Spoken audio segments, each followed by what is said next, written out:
NGOs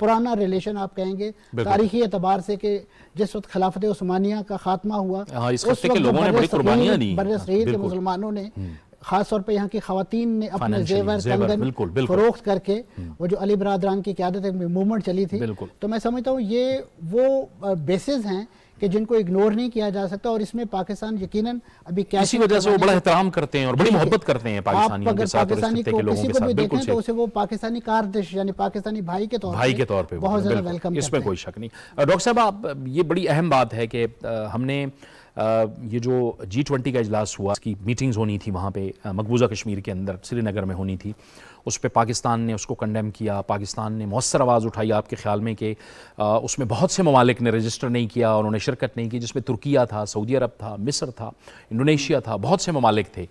Pakistan نے بھرپور طریقے سے آواز اٹھائی کشمیر کے حوالے سے. جی، جو آپ ابھی بات کر رہے تھے کہ یہ اسٹرانگ ڈپلومیسی ہے ہماری، کہ ہم نے اپنے جو خاص طور پہ دوست ممالک کو جو کہ مسلم ممالک، ان کے اوپر ہمارا کلیم تھا کہ ہم انہیں کریں گے. انڈونیشیا نے اپنا وفد بھیجا لیکن انہوں نے ریلیگیٹ کر کے بھیجا، اور کیونکہ یہ فل فلیڈ سمٹ نہیں تھا بلکہ یہ انویسٹمنٹ گروپ کا اجلاس تھا، اور ان کے لیے یہ بڑی انسینٹیو کی بات تھی کہ وہ وہاں جاتے اور انویسٹمنٹ کرتے.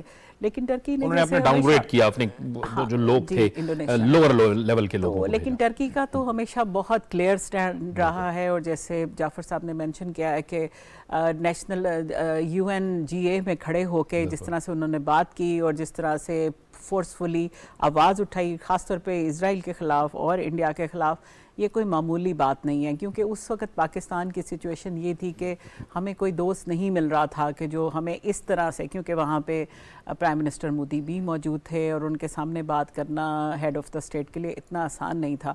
لیکن طیب اردگان نے کبھی بھی یہ نہیں کیا کہ وہ ہپوکریسی شو کریں، کیونکہ وہ شخص، وہ پرسنالٹی ایسی نہیں ہے. اور جو گزشتہ 20 سال کے اقتدار میں ہم نے ان کے دیکھا کہ انہوں نے ترکی کا تشخص ہی چینج کر دیا. وہ جو ایک سیکولر ٹرکی کا تصور تھا آفیشلی تو وہی ہے کانسٹیٹیوشن کے مطابق، لیکن ٹرکی کی سوسائٹی ٹوٹلی چینج ہو گئی، اور وہ جو لوگ دبے ہوئے تھے، جو اسلام کا نام لیتے ہوئے ڈرتے تھے، وہ سب انہوں نے ختم کر دیا. اگر آپ کبھی ٹرکی جائیں تو وہاں پہ جس طرح سے مساجد آباد ہیں، جس طرح سے لوگ عبادت کرتے ہیں اور آتے جاتے آپ کو دعائیں دیتے ہیں، تو اس سے مسلم کلچر ریوائیو ہو گیا. اور بلکہ وہ جو پہلے جو یورپین ڈریس پہننے کا رواج ہوا تھا، جو کانشیسلی شروع کیا گیا تھا، وہ بھی ان کے دور میں آہستہ آہستہ ختم ہوتا جا رہا ہے. اور ہم دیکھتے ہیں کہ ایک اپر کلاس کے علاوہ باقی سارے کے سارے جو ٹرکش ہے، خاص طور پہ وہ ٹرکی جو یورپین علاقے میں ہے، وہاں پہ مسلم ثقافت زیادہ فالو کی جاتی ہے ایز کمپیئر ٹو وہ استنبول کا ایسا جو ایشیا میں. اور جو ابھی جعفر صاحب ریفر کر رہے تھے، جب میں کمال اتاتürk کے مقبرے پہ گئی تو وہ جو تحریک خلافت کے زمانے کی جو پکچرز لگی ہوئی تھی، اس میں آپ ڈسٹنگوش ہی نہیں کر سکتے کہ یہ انڈیا کی تھی اس وقت کے کہ ٹرکی کی تھی. وہی لباس، وہی ٹوپیاں، اسی طرح ہی زمین پہ بیٹھ کے کھانے کا رواج اور ہر چیز، تو اس میں کہیں بھی یہ فرق نہیں تھا. اور آپ کو پتہ ہے کہ ٹرکی میں تقریباً 400 سے زیادہ اردو کے الفاظ ہیں، اور ٹرکش کو سمجھنا کوئی بھی مشکل نہیں ہے، کیونکہ آپ کو کہیں نہ کہیں کوئی ہنٹ مل جاتا ہے جو آپ کی اپنی زبان سے ہوتا ہے، اپارٹ فرام ان کی تمام کوششوں کے کہ جو وہ آپ کو ریسیپشن دیتے ہیں اور آپ کو. تو میرا خیال ہے کہ یہ پرائم منسٹر کا بہت اہم جسچر تھا کہ وہ انہوں نے جا کے انہیں بتایا کہ ہم آپ کے ساتھ ہیں، سولیڈیرٹی شو کی. اور اس کے ساتھ انہوں نے جو ملاقاتیں کی ہیں تمام اہم کمپنیوں سے، وہ بھی ہمارے لیے ان دا لانگ رن بہت بہتر ثابت ہوگا. اس جسچر میں خاص طور پہ جو انہوں نے پاکستانی مشہور آم کی مٹھاس شامل کی ہے، بالکل آئسنگ آن دا کیک. وہ انہوں نے کہا ہے کہ بھئی آپ آم لائیں آپ کے لیے. اتنے میٹھے پاکستان میں تو نہیں مل رہے، آدھے ان کے لیے تھے، آدھے ان کے لیے اور آدھے ان کی مسز کے لیے. خاص آم گئے ہیں، منصفانہ تقسیم آم، منصفانہ تقسیم کی. ٹھیک ہے ٹھیک ہے. کیانی صاحب، یہ اس خطے میں ایک انڈرسٹینڈنگ آ رہی ہے کہ تصادم میں الجھنے سے جو ہے وہ ظاہر ہے اقتصادی اور سماجی میدان میں جو ایک پیش قدمی ہوتی ہے وہ رک جاتی ہے. ایک انڈرسٹینڈنگ ہو رہی ہے کہ ہمیں معاملات کو، تصادمز کو، یہ کانفلکٹس کو ختم کر کے آگے بڑھنا ہے تاکہ یہاں اقتصادی ترقی ہو.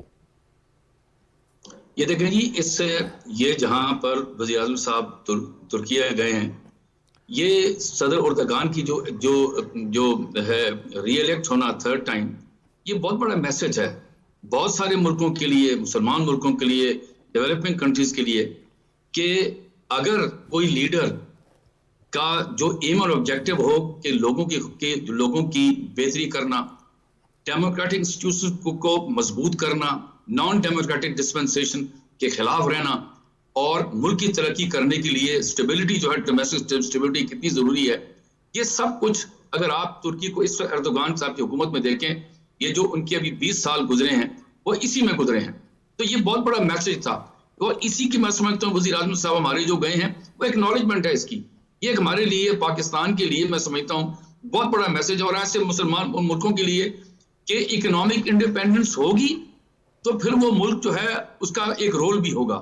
اب جس طرح ابھی آپ بتا رہے تھے کہ فلسطینیوں کے ساتھ کھڑے ہوئے ہیں، پاک کشمیریوں کے ساتھ کھڑے ہوئے ہیں، وہ کس طرح ہوگا؟ جب آپ اکنامکلی ساورن ہوں گے تب جا کے آپ کا رول جو ہے وہ امپورٹنٹ ہوگا، ایکنالج ہوگا. ابھی دیکھیں صدر بائیڈن نے 6 دن پہلے ان کو فون کیا، ان کے مسائل چل رہے ہیں امریکہ کے ساتھ، نیٹو کی جو سویڈن کی جو ممبرشپ ہے اس کے اوپر مخالفت ہے بڑی سخت ترکی کی، لیکن اس کے باوجود صدر بائیڈن نے ان کو فون کیا، ان سے بات کی، ان کو کنگریچولیٹ کیا، اس لیے کہ ترکی اس سارے علاقے میں جہاں پر مسائل ہیں، ایک جسے کہتے ہیں یہ ایک سٹیبل اکنامک ساورن کنٹری ہے. تو یہ بہت ضروری چیزیں ہیں یہ. اور ترکی کا رول بھی ہوگا. ابھی آپ دیکھیں گے الیکشن ابھی تھوڑے دن گزرنے میں دیکھیں گے کہ ترکی پھر اپنی جو گلوبل اور ریجنل پالیٹکس کے اندر جو پیس کیپنگ ہے یا اکنامک جو انلارجمنٹ ہے اس کے متعلق وہ بات کرے گا. یہ لیڈر ہے. تو یہ بہت ملکوں کو یہ میسج جاتا ہے کہ پولیٹیکل سٹیبلٹی کے لیے لیڈر اس قسم کا ہو جس کا ایم اور آبجیکٹو ہو کہ اپنے لوگوں کی جو ہے حالات کو بہتر کرنا، اور پھر ایک ایسا رول ادا کرنا جو پرنسپلڈ ہو، جس کے اوپر جس طرح فلسطین ہے، کشمیر ہے، اس پہ کچھ سودا بازی نہیں ہوگی. وہ تبھی ہو سکتا ہے جب آپ خود ساورن اکنامک ساورن ہو اور پولیٹیکل سٹیبل ہو. یہ بڑی آپ نے اہم بات کی ہے کہ یعنی صاحب نے کہ جو بائیڈن نے ان سے بات کی ہے سویڈن کے حوالے سے نیٹو ممبرشپ میں، وہ بڑی مخالفت کر رہے ہیں کیونکہ ان کا خیال یہ ہے رجب طیب اردوغان کا کہ سویڈن جو ہے وہ وہاں پہ علیحدگی پسندوں کو وہ ہیلپ آؤٹ کر رہا ہے. تو یہ تو خیر معاملات ہیں، لیکن منصور جعفر صاحب آپ بتائیے کہ یہ ایک بڑی تبدیلی اس خطے میں آئی. ظاہر ہے چین کا ایک اہم کردار تھا ایران اور سعودی عرب کے درمیان تعلقات کی بحالی میں، لیکن آگے سے محمد بن سلمان کی شکل میں بھی ایک ویژنری لیڈر وہاں موجود ہے جس نے اتنے بڑے بڑے فیصلے کیا. آپ دیکھیں بشار الاسد آئے کانفرنس میں شرکت کرنے کے لیے، پھر ترکیہ سے بھی انہوں نے اپنے تعلقات بحال کیے، دوبارہ سے بہتری کی طرف گئے. یہ کیا ویژن ہے ان کا؟ جیسے اپنے انٹرو میں آپ نے اشارہ کیا کہ یہ ایک خطے کی جو جیو پالیٹکس ہے وہ اب نئے الائنسز کی شکل میں ڈھل رہی ہے، اور یقیناً جو ڈرائیونگ فورس ہے اس تمام چینج آف ہارٹ کی یا چینج آف مائنڈ کی وہ اکانومی ہی ہے. سعودی عرب نے جو اپنا ویژن 2030 شو کیس کیا ہے، اس کا مرکز و محور بھی اپنے عوام کو جو تیل کی ڈیپینڈنٹ اکانومی ہے اس سے آزاد کروانا ہے، اور متبادل اکانومی کے ذرائع جو ہیں خاص طور پہ چاہے سیاحت کی شکل میں ہے یا وہاں پہ جاب مارکیٹس پیدا کرنے کے حوالے سے ہے، وہ انہوں نے ایک ویژن دی ہے اور اپنی ایک اوپننگ جو ہے سوسائٹی کی وہ کی ہے، تاکہ وہ جو سعودی عرب کے حوالے سے ایک تھوڑا سا ریزرو کنٹری کا جو امیج تھا وہ کسی انداز سے دور ہو سکے اور وہ جو ویسٹرن ورلڈ کے ساتھ جو ہے وہ انٹریکٹ کر سکے.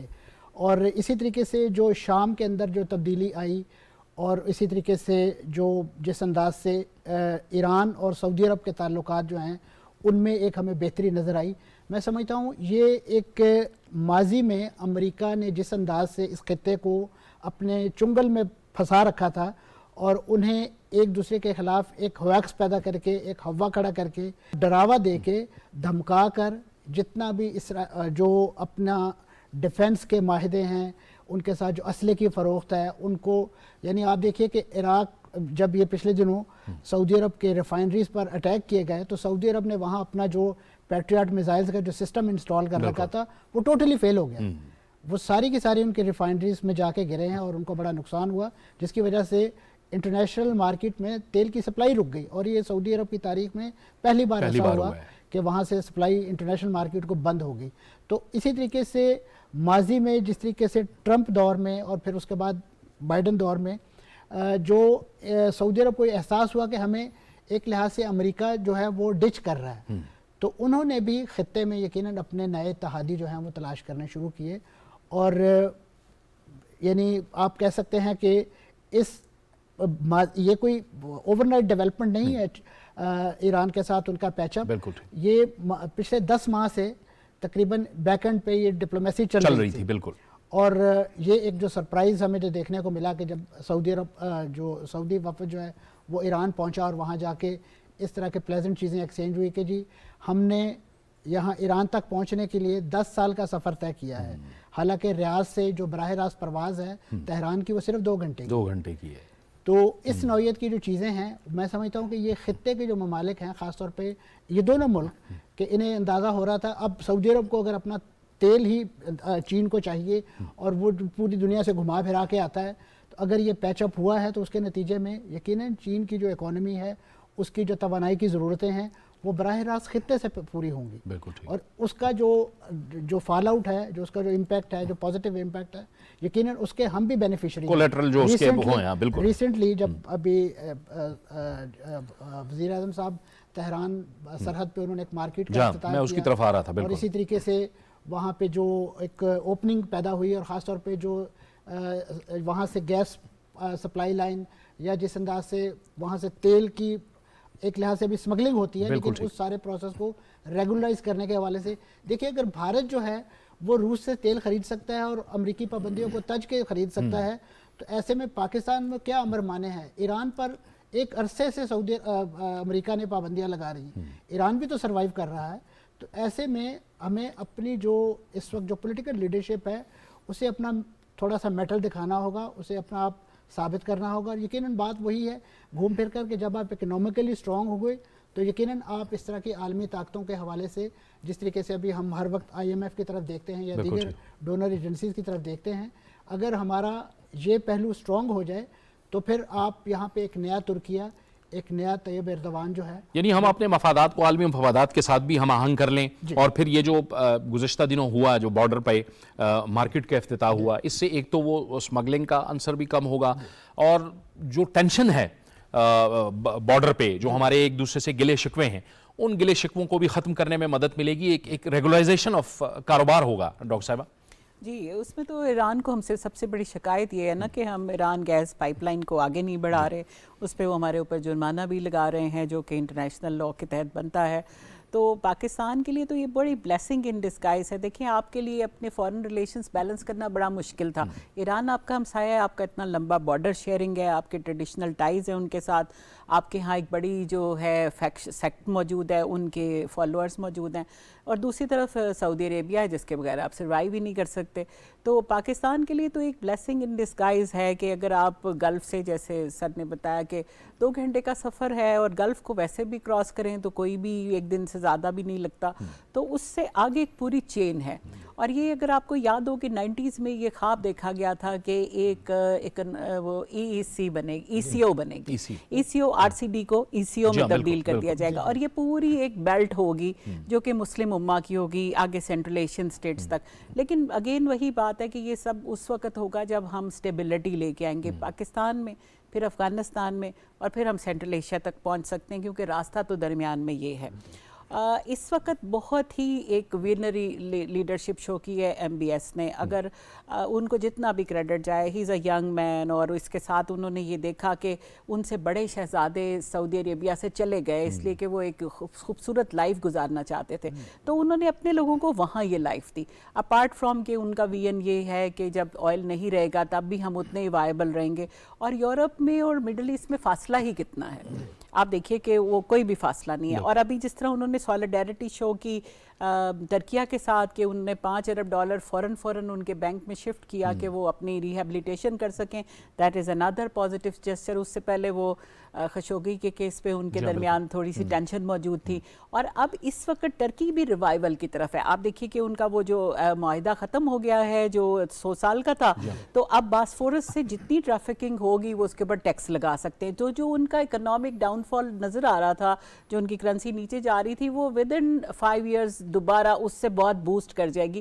اس لیے کہ دنیا کی میجر جو گرین کی ٹریڈ ہوتی ہے وہ اس روٹ سے ہوتی ہے. کہ سارا گرین یہاں سے جا رہا ہوتا ہے. جو روس سے جو یوکرین والی جو گندم ہے وہ ساری ترکی کے راستے ادھر سے آ رہی ہے. تو ہمارے لیے یہ ایک بڑی اپرچونٹی ہے کہ ہم اپنا ہاؤس ان آرڈر کریں, ہم یہاں اسٹیبلٹی لے کے آئیں اور ہم عوام کی آواز کو سنیں اور ہم جو ہے پھر اس ایک پوری چین کا حصہ بن جائیں. اگر ہم نہیں بنیں گے تو ہم مس کریں گے. اور کیانی صاحب, ظاہر ہے ہم ان چیلنجز سے رہے ہیں جو اندرونی استحکام کا معاملہ ہے. ظاہر ہے پولیٹیکل سٹیبلٹی بہت ضروری ہے.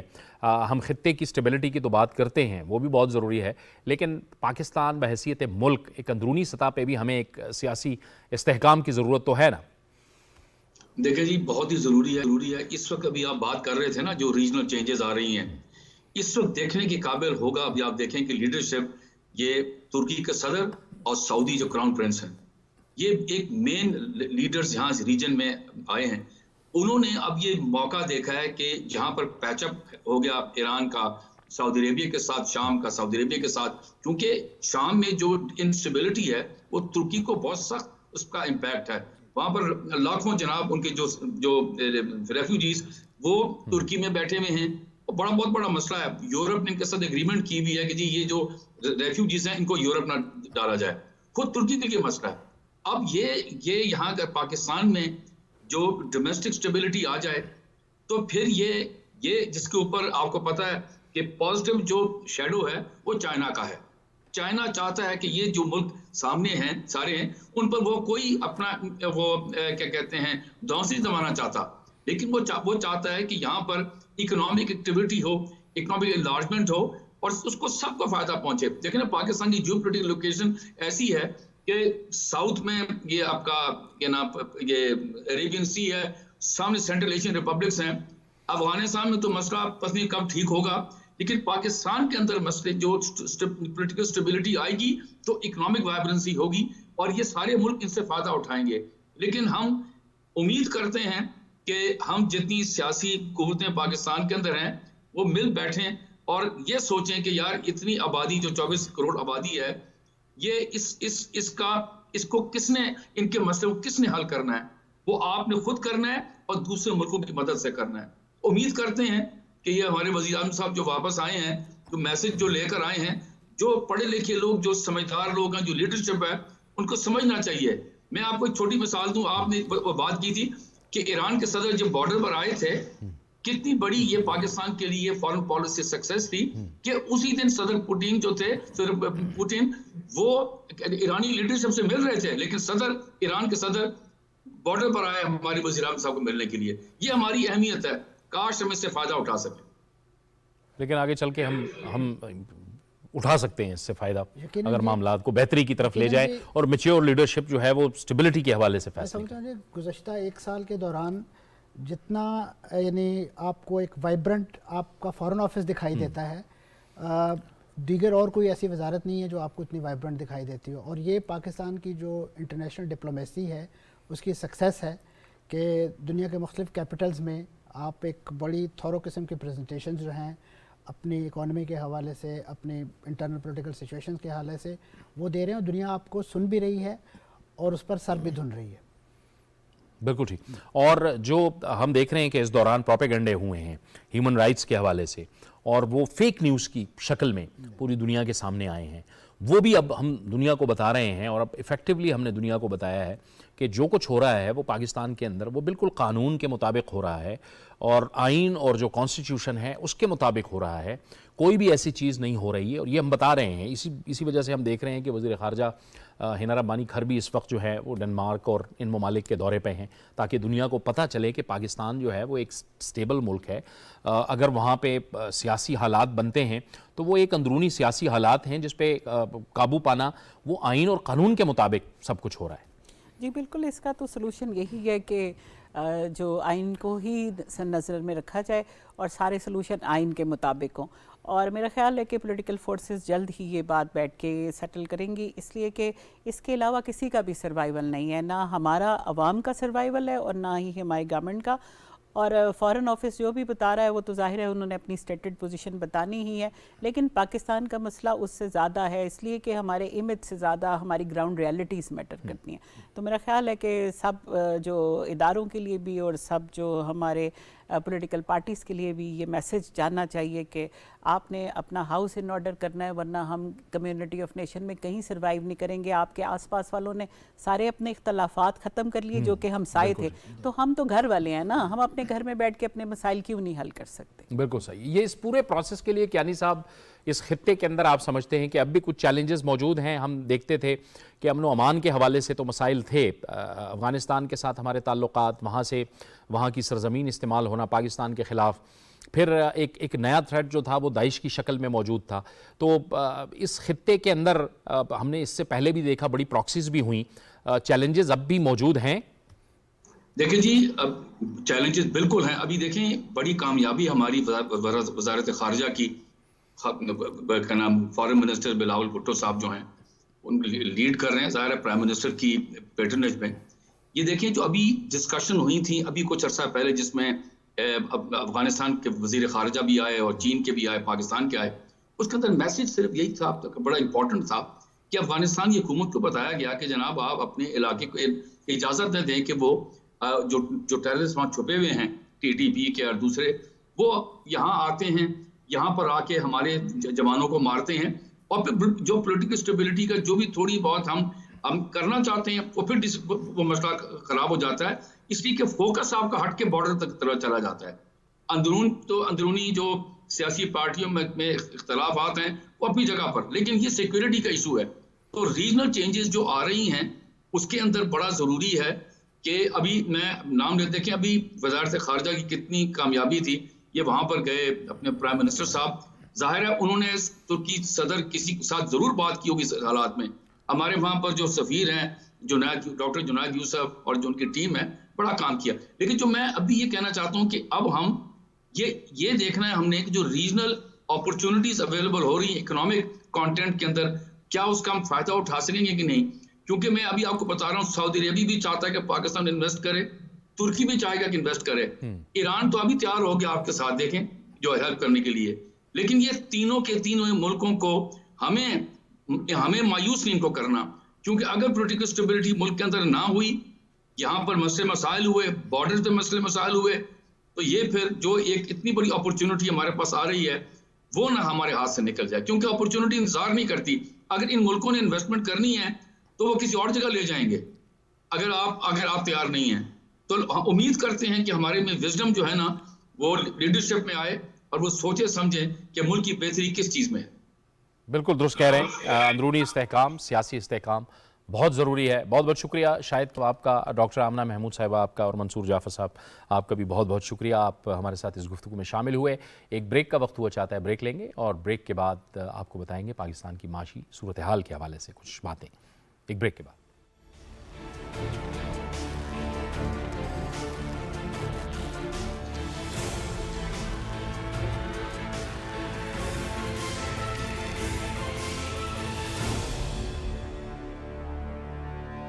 پروگرام ناظرین ایک بار پھر آپ کو خوش آمدید کہتے ہیں، اور اب ہم پاکستان کی معاشی صورتحال کے حوالے سے اب بات کریں گے. ٹیکنیکلی اب ایگریمنٹ کے حوالے سے، یعنی آئی ایم ایف کے ساتھ معاہدہ ہونے کے حوالے سے کوئی رکاوٹ بھی نہیں رہی. اس کے ساتھ ساتھ بجٹ کا جو فریم ورک ہے وہ بھی ان کے ساتھ شیئر کر دیا گیا ہے. لیکن ہم دیکھ رہے ہیں کہ کچھ حکومت جو ہے وہ اپنے تئیں بھی کچھ بڑے اقدامات کر رہی ہے، جس میں ہم نے دیکھا کہ پیٹرولیم مصنوعات کی قیمتوں میں مسلسل کمی ہو رہی ہے، جس کی وجہ سے ظاہر ہے جو روزمرہ کی اشیاء ہیں، کموڈٹی پرائسز ہیں، اس میں بھی کمی ہوئی ہے. کتنا امپیکٹ ہو سکتا ہے اور کیا ایک شکل اختیار کرے گی آنے والے دنوں میں پاکستان کی معیشت، اس پر بات کرنے کے لیے ہمیں جوائن کر رہے ہیں معاشی تجزیہ کار جناب ڈاکٹر غلام صمد. بہت شکریہ ڈاکٹر صاحب. آپ یہ فرمائیے، یہ جو ہم دیکھ رہے ہیں کہ کچھ ظاہر ہے پیٹرولیم مصنوعات کی قیمتوں میں بھی کمی ہوئی ہے، وہ بھی پاس آن کیا گیا ہے. آئل اور گھی کی قیمتوں میں بھی کمی ہوئی ہے، وہ بھی پاس آن کیا گیا ہے. اگرچہ کہ ہم بڑی مشکل صورتحال سے دوچار ہیں، ایگریمنٹ بھی ابھی نہیں ہوا، لیکن ہم دیکھ رہے ہیں کچھ آپشنز استعمال کر رہے ہیں کہ جہاں ممکن ہو سکے ہم عام عوام کو بھی ریلیف دے سکیں. بالکل آپ صحیح کہہ رہے ہیں جاوید اقبال صاحب. جو گورنمنٹ آف پاکستان کا کنسرن ہے وہ آپ کو لگ رہا ہے کہ سیریسلی انگیجمنٹ ہے. ابھی آپ دیکھ لیں ریسنٹلی پرائم منسٹر صاحب نے بھی ایم ڈی جو آئی ایم ایف کے ساتھ بھی انگیج رہے ہیں، اور اس کے علاوہ جو آئی ایم ایف کے کنسرن تھے ریگارڈنگ دی بجٹری فریم ورک، وہ بھی گورنمنٹ آف پاکستان نے ان کے ساتھ شیئر کر دیا ہے. اور سے بڑا ان کا ایک اور کنسرن تھا کہ یہ جو اوپن مارکیٹ میں اور انٹر بینک ریٹ میں جو ایک گیپ تھا اس کو مینج کرنا. تو گورنمنٹ آف پاکستان نے ریسنٹلی اس پہ بھی اناؤنسمنٹ کی ہے اور وہ بھی سکسیسفلی گورنمنٹ آف پاکستان نے مینج کر لیا ہے. تو جو آئی ایم ایف کے فرنٹ پہ جو گورنمنٹ آف پاکستان کی انگیجمنٹ ہے وہ سیریس ہے اور وہ نظر آ رہا ہے کہ گورنمنٹ آف پاکستان ہوپ فلی اس کو سٹاپ لیول ایگریمنٹ تک لے جائے گا. اس کے ساتھ ساتھ جاوید اقبال صاحب جو ہمارا کرنٹ اکاؤنٹ ڈیفیسٹ ہے وہ بھی گورنمنٹ آف پاکستان نے سگنیفیکنٹلی ریڈیوس کر دیا ہے. تو یہ کرنٹ اکاؤنٹ ڈیفیسٹ ایک ایسی اچیومنٹ ہے جو ہماری ایکسٹرنل فائنانسنگ پہ وہ ابھی ہم آئی ایم ایف کے ساتھ ڈسکس کر سکتے ہیں کہ جو ان کی ریکوائرمنٹ تھی اراؤنڈ $6 بلین تو کرنٹ اکاؤنٹ ڈیفیسٹ کم ہونے کی وجہ سے وہ ہم بات کر سکتے ہیں ان سے. تو ایک تو آئی ایم ایف فرنٹ پہ ہماری ایک سیریس انگیجمنٹ ہے اور وہ نظر آ رہی ہے. جہاں تک آپ کا دوسرا کوشچن ہے regarding the prices, definitely Javed Iqbal صاحب ایک severe kind of tough economic conditions میں ہم ہیں، لیکن گورنمنٹ آف پاکستان ان چیزوں کو بھی ریئلائز کر رہی ہے کہ کرنٹ جو ہمارے پاس انفلیشن ہے وہ اراؤنڈ 40% ہے. ہسٹوریکلی یہ انفلیشن جاوید اقبال صاحب بہت ہائی ہے اور اس کی جو ریزنز ہیں وہ پچھلے حکومت سے یہاں پہ آ رہی ہیں کہ اس میں ڈیفرنٹ جو کاسٹ آف پروڈکشن ہے وہ بڑھ گیا تھا، جو ایسے پالیسیز ہم نے اڈاپٹ کر لیے تھے جس کی وجہ سے پرائسز بڑھ گئے ہیں. تو یہ جو عوام کو ریلیف دینا ہے اس وقت میرے خیال میں یہ بہت ہی سگنیفیکنٹ اقدام ہے اور اس کے جو اثرات ہیں جو کنزیومرز ہیں جو سفر ہو رہے ہیں فوڈ انفلیشن کی وجہ سے، جو انرجی انفلیشن کی وجہ سے سفر ہو رہے ہیں، ڈیفینیٹلی ان کو ایک ریلیف ملے گا. یہاں پہ صرف جاوید اقبال صاحب ایک سجیشن یہ ہے کہ اس کو ایک بہت ہی اپروپریٹلی اگر گورنمنٹ آف پاکستان مینج کر لے تھرو جو ہمارے یوٹیلیٹی سٹورز ہیں تو میرے خیال میں یہ فائدہ اور زیادہ ہو جائے گا اگر یہ مس یوز نہ ہو جائے، ٹارگیٹڈ پاپولیشن جو ہے جو غریب لوگ ہیں ان کو یہ پہنچ جائے. یعنی آپ بات کر رہے ہیں بے نظیر انکم سپورٹ پروگرام کی کہ اس میں ہم نے دیکھا ہے کہ مستقل 3 حکومتوں نے پیپلز پارٹی کے دور میں شروع ہوا، مسلم لیگ نون نے بھی اس کو جاری رکھا، پھر سابقہ حکومت نے بھی جاری رکھا. اس پروگرام کو اسٹرینتھن کیا جائے تاکہ ٹارگیٹڈ جو ہے لوگوں تک یہ پیسہ پہنچے اور یہ سبسڈی جس کو ہم کہتے ہیں وہ وہاں تک پہنچے اور وہ ظاہر ہے ان تک پہنچے، حقداروں تک پہنچے. بالکل جاوید اقبال صاحب، ہوتا یہ ہے کہ انفارچونیٹلی جتنے بھی ہمارے یہ سبسڈیز ہوتے ہیں، پروگرامز ہوتے ہیں، یہ مس یوز ہوتے ہیں یوٹیلیٹی سٹورز کے تھرو، جو باقی اس میں ایک میڈل مین رول ہے وہ انگیج ہوتے ہیں، اس کی وجہ سے مس یوز ہو جاتا ہے انفارچونیٹلی.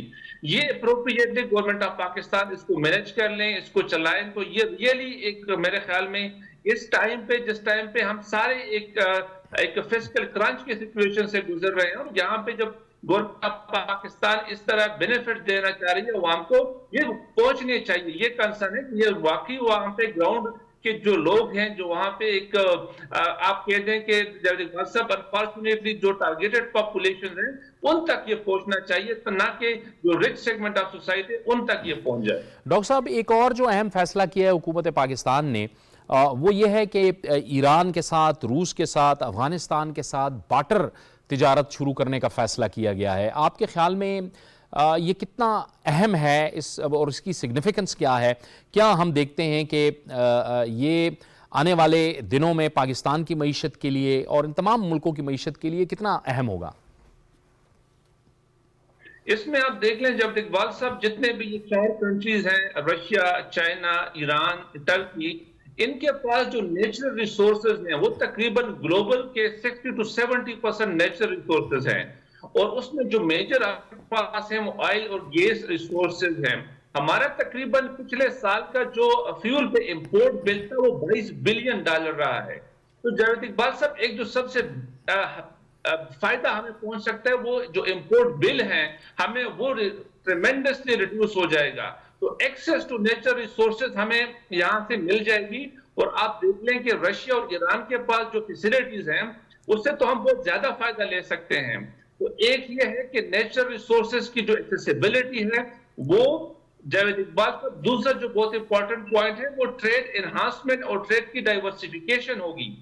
ان ممالک کے ساتھ انفارچونیٹلی ابھی تک ہماری ٹریڈ نہ ہونے کی برابر ہے، جو کہ یہاں پہ جو پوٹینشیل ہے ٹریڈ کا وہ ہیوج ہے۔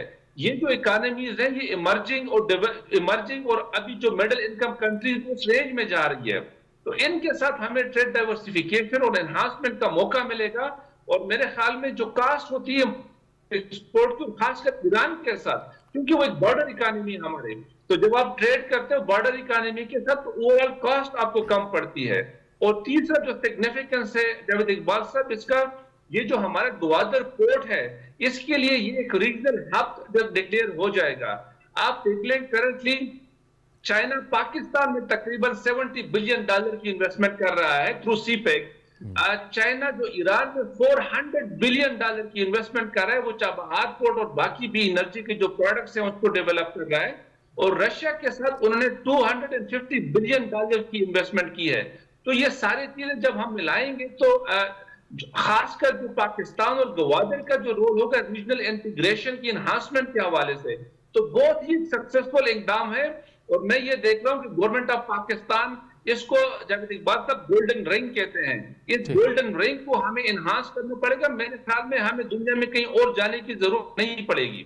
بہت بہت شکریہ، بہت بہت شکریہ ڈاکٹر غلام صاحب، آپ کا تفصیل سے بتا رہے تھے جو حکومت پاکستان نے اہم فیصلے لیے ہیں ایران، روس، افغانستان کے حوالے سے، جو بارٹر تجارت کا فیصلہ کیا گیا ہے، اور یہ جو حالیہ کموڈٹیز میں جو پرائسز اس کی کمی آئی ہے اس کی وہ مختلف وجوہات بتا رہے تھے۔